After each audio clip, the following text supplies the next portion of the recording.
questions each week, providing you with chewable bites of expertise. I'm your host, Sarah Scudder, print procurement guru. I run Real Sourcing Network, a technology company that provides an innovative and painless way for organizations to buy high quality print for less. I am so excited to have Rich Ham joining us today. Rich and I actually met, several months ago, and we've become friends and have had some business exchanges, and he's just a pleasure to work with and a really fun and cool guy. So Rich, I always like to start off each show by making it a little bit fun and personal. So I'd like for you to share a couple fun non-business related facts about yourself. Okay. Well, thank you, by the way, Sarah. I have also enjoyed getting to know you in recent months, and you making me blush with your intro. So stop that already. But it's a pleasure to be here. I appreciate it. Fun stuff about me. Okay. Well, I'll start with a fact of my childhood into high school that connects actually to the name of our business, Fine Tune. I was a cellist until I finished high school. In my senior year, I was pretty good. I was the first chair cellist of one of the better orchestras in Illinois, and I did not continue with it in college. But I've found myself dusting off the cello recently because my daughter's now playing. She's in 7th grade, and the name Fine Tune was connected to, when you're tuning a string instrument, if you're way out of tune, you tune the pegs at the top. But when you're just a little bit out of tune, you adjust the fine tuners. And I thought that kind of is befitting of our business, because we do a little thing for big companies. We're not moving the stock price a ton, but we are, doing that last little bit of critical tuning that takes them from good to great. And so that is one. What's another one? Here's a fun one. I was actually backstage, and in fact, even on stage during the opening act at the last ever Grateful Dead concert at Soldier Field in Chicago in 1995. I'm talking about the original incarnation of the band, not all the resuscitated versions that they've done. But yeah, I was briefly even back in the Bears locker room in my hometown of Chicago before the concert, and briefly on the side of the stage while the opening act, which was the band, like formerly Bob Dylan and the band, was opening for the Dead. And that is all of a sudden, find myself aging well more than half a lifetime ago. So I'm seeing a music theme emerge here today. Yeah, certainly. Big part of my life, yeah. So Rich, tell me a little bit about yourself and your current role. Well, as CEO and co-founder at Fine Tune, in the early years, that just meant I was the CEO, I was the VP of sales, I was the VP of HR, I was, VP of operations, the account manager, and, billing clerk. And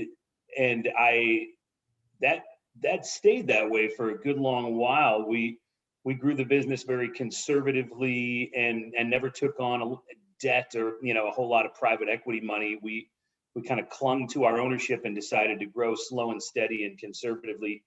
And so, but as of the last decade, little by little, I have found myself surrounded by a really incredible group of lead operators and managers below them. And so now I get to do the stuff that a CEO should be doing, setting the overall strategic direction with my other, with a steering committee of Fine Tune's leadership. But, and I'm also allowed to focus on the areas I'm strongest in, which is primarily, I'd say, team building, and which is its own version of selling. My greatest sales successes have been convincing really awesome people to leave behind really good jobs and come and work for us. But then also helping our sales team, articulating the vision, and helping them navigate complex sales processes. And so fortunately, I've been able to slowly but surely graduate to a point where I can do that CEO kind of stuff, and there are other people way better than me actually running the day-to-day business for our clients. Yeah, I know the feeling of the pivot from doing everything to be able to being strategic. So congratulations on getting there. Thank you, Sarah. Who was one person, mentor, coach, or boss that has helped you most in your career, and how did they help? I am going to answer my parents here. You know, I I've just had a lot of good fortune in my life, to be honest.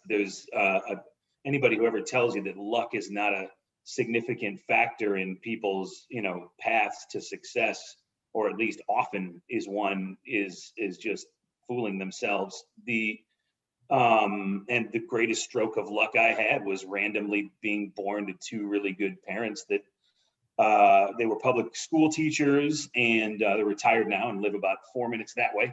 We are in, I'm speaking to you from my home in Bloomington, Indiana today. We lived in Chicago for a long while, and I was raised in Chicago, but we now all live here in Bloomington. And they, public school teachers, who certainly help reinforce, the importance of education to me, but also because our schedules were aligned, the way that a teacher's schedule works. There were summers as a kid, the summers I was 8, 9, 10, and 11, I remember spending almost the whole summers traveling in Europe, and they exposed me to just a lot of diverse peoples, diverse places, diverse ways of thinking. And so, I think all that was hugely way more formative to me than anything in the business world. So that's my answer. My parents, my awesome parents.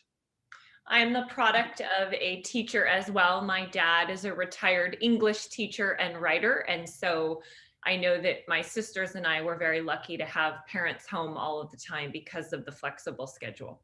My dad too, English and Shakespeare and Latin. Yeah. Yeah, he threw in some history. He taught at a pretty small school. English was his love and passion and his main focus. But I know that we all definitely get some of our writing abilities and our passion for writing from my dad. That's great. So, what is the most innovative thing that you've seen in your space in the last 12 months? I would say, okay, it's going to be a kind of broad answer, but in our space, I am seeing a whole, as preface to my answer, let's say that I think the broad enterprise, business spend management software like Ariba and Coupa have certainly, been hugely influential and have made advancements in myriad sub arenas of the everything from procuring to paying for business products and services. We all know that. But over time, I think we've also come to see their shortcomings, and over time, some of these shortcomings have evolved as suppliers have adapted strategies for extracting profitability from accounts that may be, quote unquote, managed in an environment where Ariba or Coupa is a part of the management strategy. And so, money gets left on the table all the time in accounts that are managed by these products.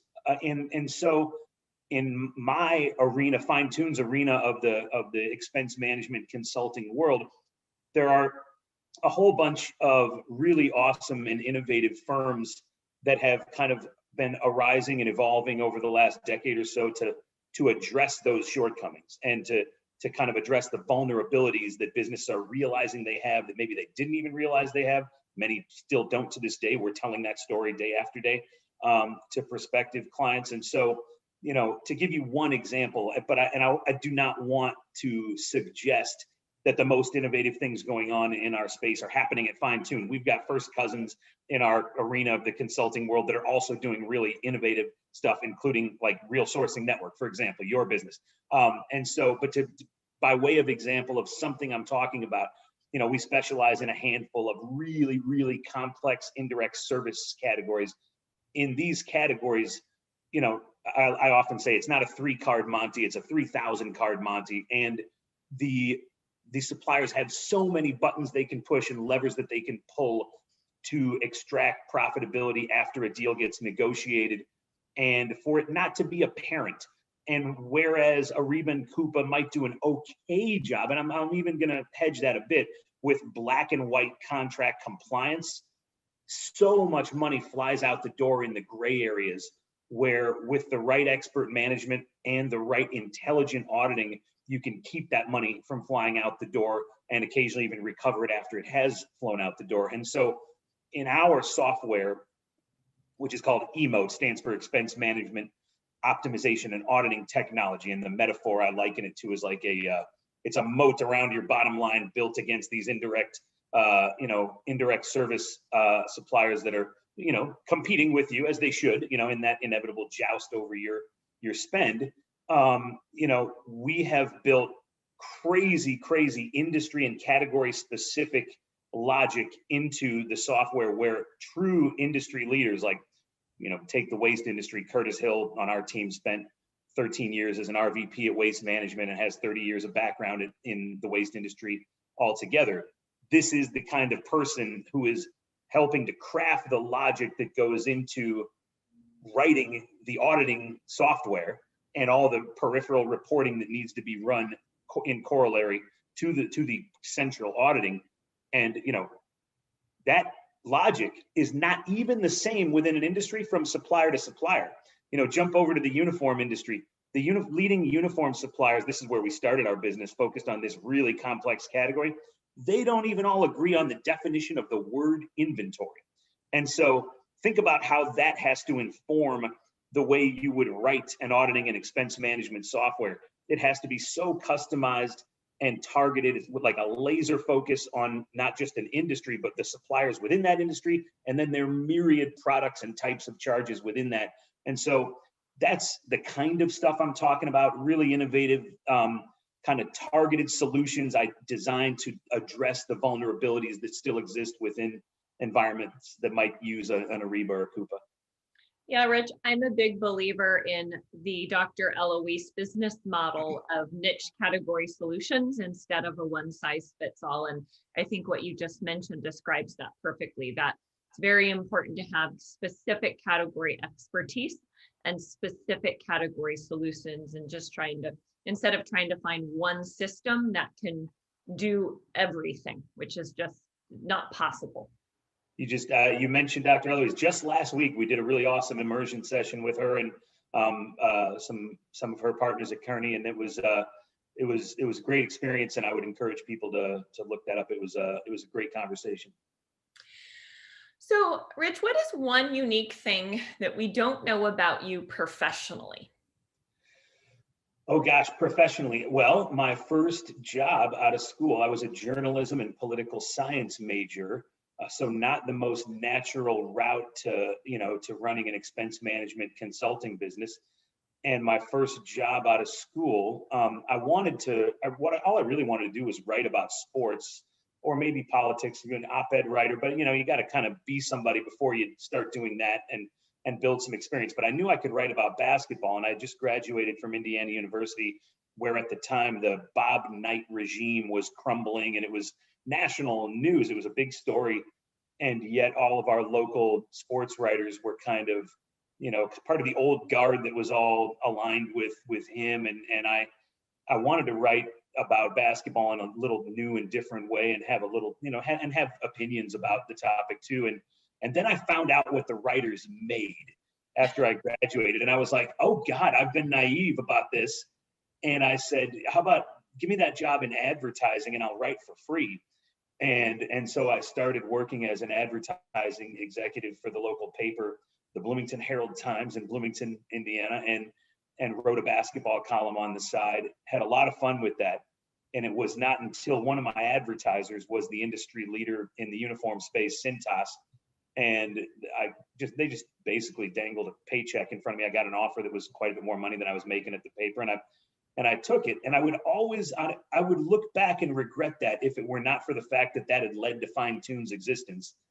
Because I loved working at the newspaper. It was a cool place to work, and I loved writing too. So that was fun. So Rich, my final question for you today is, what is one piece of advice that you can give people clawing up the ranks? Oh gosh. My honest answer is they should get 30 pieces of advice, because no one will be their ticket to success, and I don't have a bumper sticker that will drive them to the top. But I will give a good one of many. I think it's wise, and this question seems like it's geared to young people who are looking, for the right path to follow that will land them in the place they want to land. I would say align yourself, try to get close to the smartest person in whatever environment you're working in. As long as, let me put a caveat by that, as long as that person isn't a total ass, provided that, get close to the smartest person in the room and stay close to them, try to learn from them, and that will likely, you may prove yourself valuable to that person, and as they advance, they may pull you along. But regardless, you will learn things you probably won't learn if you're getting close to other people in the room. So yeah, find your way to the smartest person in your environment who's not a total jerk. Mean people suck. Yeah, they do. Well, Rich, thank you so much for being on our show today. It was a pleasure having you. Likewise, Sarah. Thank you.